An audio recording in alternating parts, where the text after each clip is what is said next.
he's embarrassing, and he's representing the most powerful nation on the planet. Is making us look like suckers, like just to keep it 100, right? He's making us look like a joke, and not the country, but us as citizens. I literally can be a better president than Joe Biden. He's unraveling at the seams to where they gotta just cut him off. They gotta cut him off. They gotta cut him off, turn his mic off, the whole night. The president.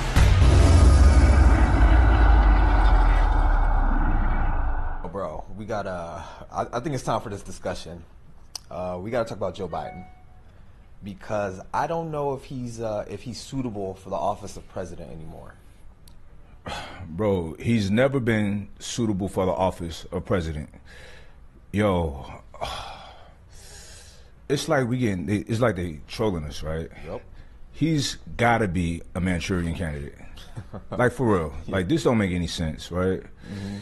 I don't see why anybody, whether his party, the other party, I don't see how everybody's not like, yo, he needs to get out of here. He's embarrassing, and he's representing the most powerful nation on the planet.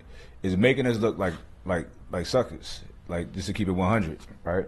It's making us look like a joke, and not the country, but us as citizens, because we elected him. You know, y'all elected. I ain't elected, bro. He was in Vietnam 2 weeks ago.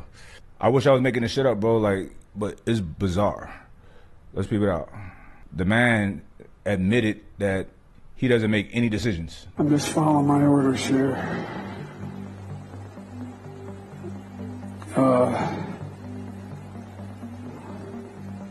So basically what he has is a paper.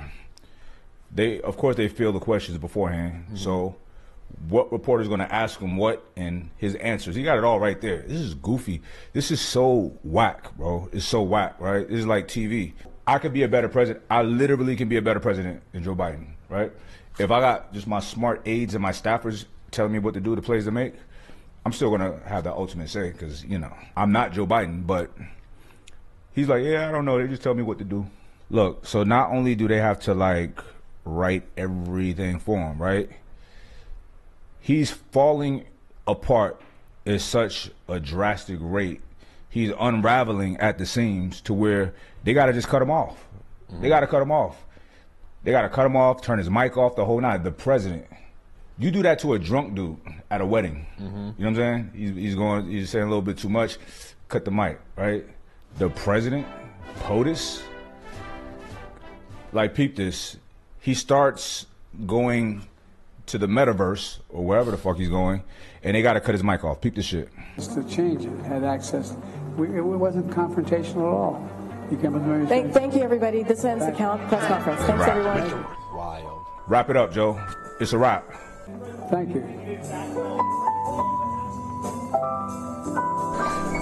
Wrap it up. They cut the mic off on the man. Wild. What? The most powerful man in the world. Y'all got me fucked up. If I'm the president and you cut my mic, we fighting.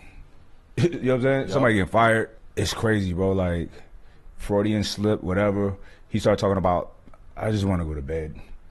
He can't handle the road. He can't handle this shit. Like, he's in front of millions of people. Hey, I just want to go to bed. Pete. Celebrated international meetings if you don't know what you want at the meeting. If you don't have a game plan. He may have a game plan. He just hasn't shared it with me. But I tell you what, I don't know about you, but I'm going to go to bed. It sounds like after every word, like he just sprinted. How are you out of breath from speaking? Right. Huh? Crazy. Sleepy Joe. So Trump prophesied, he called him Sleepy Joe. Sleepy Joe. I mean, it's a self-fulfilling prophecy. He walked into this position. Mm-hmm. You doing a conference and you talking about you want to go to bed. Take your ass to sleep. A dirty nap. Peep this. So then he started talking about this shit crazy, bro. I wish I could I'm not making this up. Sleepy Joe said that global warming, the temperature going up like 1.5 degrees or something like that, is worse than a nuclear strike, than nuclear war. That's wild. 1 degree, global, come on, bro. I mean, I'm not no climatologist or whatever the fuck, but Get the fuck out of here. You got me fucked up, Sleepy Joe. Sleepy Joe, what you talking about, baby? The only existential threat humanity faces, even more frightening than a nuclear war, is global warming going above 1.5 degrees in the next 10 years. And we're in real trouble. There's no way back from that. I don't know where he get this statistic from or these numbers, but he says with climate change, our temperature going up by 1.5 degrees. So if it's 71, 72.5, right? Somehow in his mind, in his hollow shell of a brain, that is worse than nuclear holocaust. That's worse than a nuclear war. Worse for humanity. He was talking to Leo. That's how he got those numbers. He said that shit. He said that shit though. Yep. This grown man, this adult said that. And this grown man, adult, is the president. So, Matthew, your president just said that because of global warming going up by 1.5 degrees, right? The temperature getting 1 degree hotter, that's worse than nuclear war. How do you feel about that? I feel like he's out of touch. You know what I mean? Like out of touch, bro. Like completely. He's out of his fucking mind, bro. Yeah. I think he's pandering to his constituents, right? Is this pandering or is this just lunacy? You know the Democrats have been pushing global warming for some time. Bro, I think it's not even a Democrat-Republic thing anymore. It's this guy. Yeah. He's lost his fucking mind. He's mad old. And some people are old and still robust, right? Right. But he's just old. He's not old. He's taped up. He's like a mummy, just patched up, taped up, wrapped up. You know what I'm saying? They propping him up, Weekend at Bernie's vibes, right? It's just, why? Why is he here? Manchurian candidate. China put him there. Put him there. Each of us, each of those precious lives stolen too soon when evil attacked. Ground Zero in New York. And I remember standing there the next day and looking at the building. I felt like I was looking through the gates of hell. It looked so devastating because from where you could stand.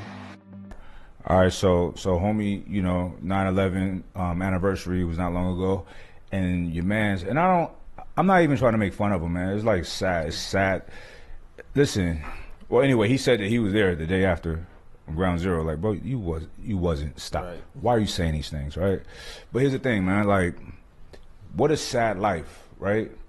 He's in the final stages of his life, right? Right. He has to be. I mean, there's no way that he has a year left in him of living. But this is when his family should be like, you know what, fuck this politics shit, this stressful ass shit.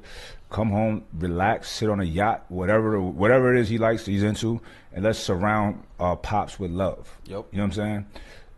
Why is he going out like this, right? It's like, what kind of demonic, evil motherfuckers are still pushing him out there, allowing him to be out here like this? Look how bad he looked. This is how people are going to remember him.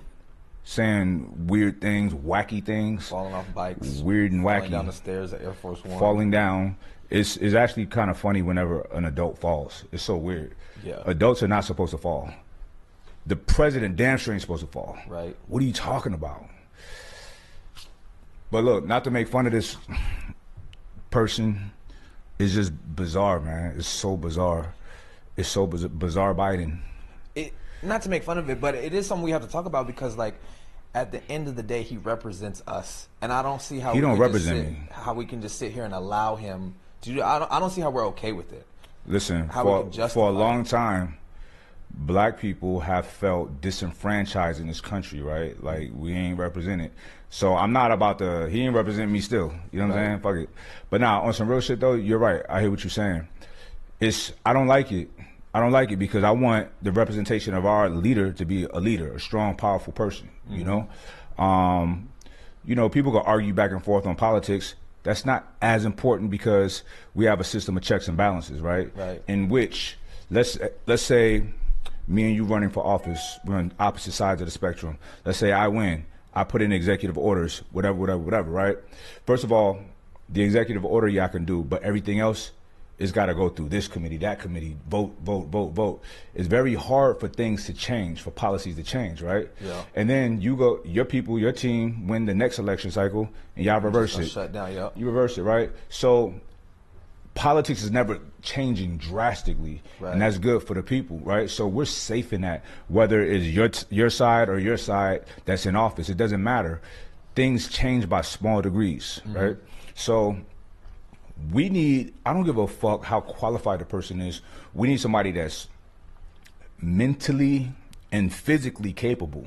Right. First of all, somebody who doesn't fall down. That goes on both sides of the aisle, though, too. Because no, for sure. I know bro. you saw Mitch McConnell freeze up. OMG. What the? Yo, the mans look like, let's play that. And a string of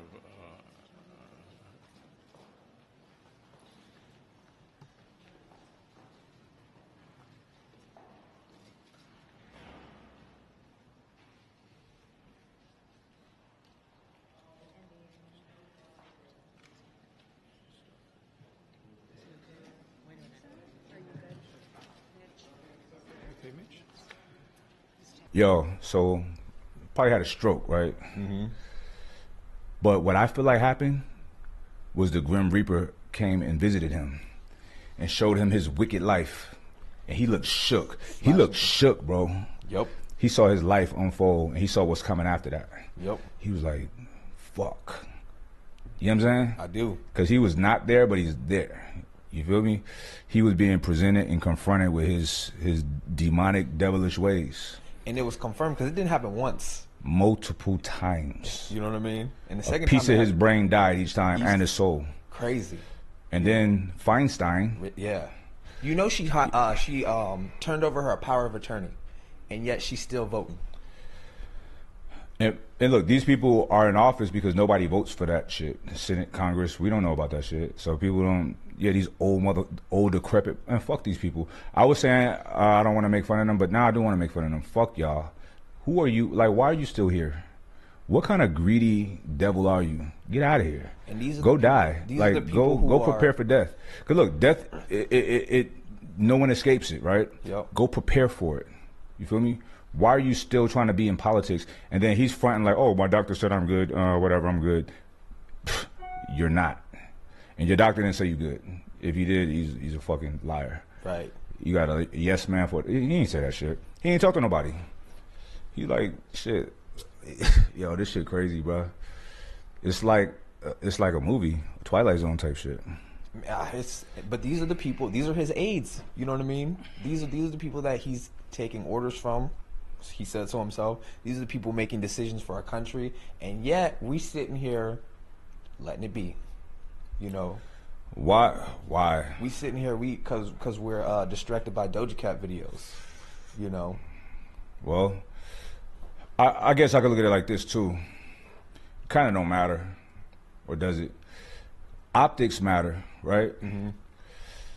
People. Let's talk about Ukraine and Russia for a minute. People hate the fact that we're sending money to the Ukraine.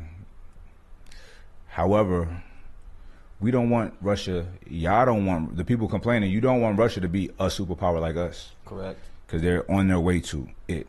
Now, I understand totally why Putin is doing what he's doing with Ukraine. I get it, and it makes all the sense in the world, right? You did not follow the agreement in which was agreed upon that Ukraine will not join NATO, right? Right. But they did it anyway. So like, we gotta regulate. Ukraine, I understand why they're doing what they're doing, and I understand why we're funding them. We're funding them because it's a proxy war. It's a proximity war, in which we've been in this situation before in the 80s, the Cold War, when it was the USSR, and they were the most formidable. Right. For those who don't know, that's the United Soviet Socialist Republic. So, United States funded Afghanistan, the Taliban. We put them together, trained them, gave them arms, money, boom, to fight the USSR, which is now Russia, and they won. Broke that huge, powerful country up into a bunch of small countries, and that's how we do. And you know, if you are the head of a nation, it would be in your best interest to send somebody else to do your dirty work. It's good business. I'm not saying it's the ethical thing to do, but it's good business. Your soldiers are not getting killed, you know, And, you know, it is what it is. That's just how the powerful and the wealthy do shit. However, we're in that situation again when we're fighting another proximity war, proxy war through Ukraine. We're living vicariously through Ukraine to fight Russia. We don't want Russia being that superpower. And look, I respect Putin. I respect anybody that really loves their country and takes them to a position of prominence from where they were. I respect that shit. You can't not respect that. However, I'm an American. I live here. Right. I don't live in Russia. Because you have a lot of people like just sympathizing with Russia. Like, nah, fuck that. Stop sending money to Ukraine. Okay. You want Russia to run that? You don't want that. I don't want that, yeah. You want as much American influence all over the world to maintain your position of power. This is what people got to understand.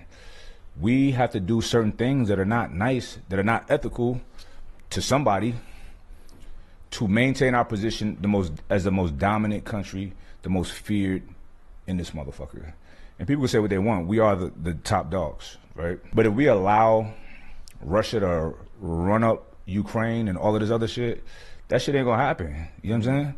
So, like, I have different perspectives because I've lived in other countries. So, and my perspective, the first time I lived abroad was like, okay, we, America, do a lot of foul shit around the world. However, I ain't trying to live nowhere else but here because we are the dons. It's like your parents are the killers and drug dealers. Y'all rich, y'all got the mansion, protection, all of that shit, right? You know what they do is foul, but these are your parents. What you gonna do, go move out and live in poverty? Nah, I'm staying right here. Is it hypocritical? Yeah, maybe. But it's like, the situation is so big, right? Now, you know, we do what we do to work to like counterbalance some of this evil, this wickedness, but this shit is huge. So people got to really like understand that it's not black and white. It's not what you think, right? Yep. And quit like, just leave this shit alone. Let these people do what they do, and stop fucking complaining. People in America, now I complain about the president because the motherfucker's dead. He's dead. He's like basically a zombie. He's a mummy, right? But I don't complain about my condition. And I don't think anybody should complain about their condition here in America because America has more resources than anybody, yeah. Right? Anybody can do whatever they want to do if they apply themselves and if they calibrate their mind in a way to see that, yo, the resources is everywhere. Think about how many people got rich in 2020, 2019 during COVID. Right. You know what I'm saying? They took that as an opportunity. The government was giving people money, PPP shit, all of that stuff, right? You could get a grant for anything. You know what I'm saying? Yeah. It's ways to do whatever you want to do. You just got to do the research and figure it out. Now, all of these resources is not readily thrown in everybody's faces, but they're still there. Correct. You know what I'm saying? So we just got to go dig. And for the people who are in certain positions that teach people certain things, fucking listen to them. You know, but people just, whatever. I don't know. People stupid. Do you think a collapse, like everybody thinks a collapse of the current system that we live in would be a bad thing? Yeah. Would you argue that that's not the case? Like a collapse could be a good thing. Restructure, but will we get restructured though? I don't know. It would be bad. I mean, the short term, it could be bad long term too because we so goofy over here. I don't see us. We would need some kind of totalitarian government to get things back to where it needs to be. It can't be a democracy. That would never work. You can't. It could work. I mean, it would have to because everybody's voting on everything. It's not going to happen. Everybody got to like people should not have. Look, we should have a dictatorship. Stupid people don't need to be making decisions. They need somebody to make decisions for them. And Americans ain't stupid, but there's a lot of stupid people out there. Right. Voting. Like, you should not vote, bro. Like, what? You know what I'm saying? Yeah. So, you need somebody who's seasoned, who's wise, who's strong, who's decisive, making decisions. You know what I mean? Look in a household, kids don't make decisions. The father does. Yeah. Mom and dad make decisions. Babies don't make decisions. We have people, adults, who are, not even on a third grade level. I don't know what the average is in America, but it's not good. I think it's fifth grade, right? Which is why the whole show, are you smarter than a fifth grader? If a person is not If a person's on a 5th grade level, they don't need to be making no decisions. Right. You don't need to vote. Just here, eat this, sit here. You know what I'm saying? The system is designed for most people, and it works for a lot of people. Now, it keeps people in somewhat of a condition of slavery, but it gives them order, right? The system is not for everybody. It's not for me. It's not for you. Right. We create our own systems. This country is so dope that you can create your own system within a system. Yeah. You can. I do it. Like, I live off the grid, off the map. I don't exist. I'm a shadow person, right? And I've always lived like that. It's still legal. So, you know, people can do whatever the fuck they want to do, but most people, or a lot of people, don't even have the intellectual wherewithal or just the time to figure that shit out. Right. And it is what it is. It's survival of the fit. We're still animals. We're still animals, so don't get it twisted. And it is survival of the fit. So life ain't fair. I mean, it is fair, but I can see how people can have a perspective of it not being fair. I think it's fair though. It is what it is. I'm saying that. I'm putting it out. I think life is fair. So yeah, anything bad happen to me, or which I perceive as bad, it's supposed to happen to me. Yeah. But nothing bad happens to me. I don't allow it. Right. Fuck these people. Fuck these people. Yeah. That's what I gotta say. Fuck these people, bro. You know what I mean? They don't represent me. I represent myself. You represent yourself. People, we have the ability to live as sovereign individuals in this sovereign nation, right? And people need to like really wake the fuck up and curate the life that they want to live. Yep. That's all I got.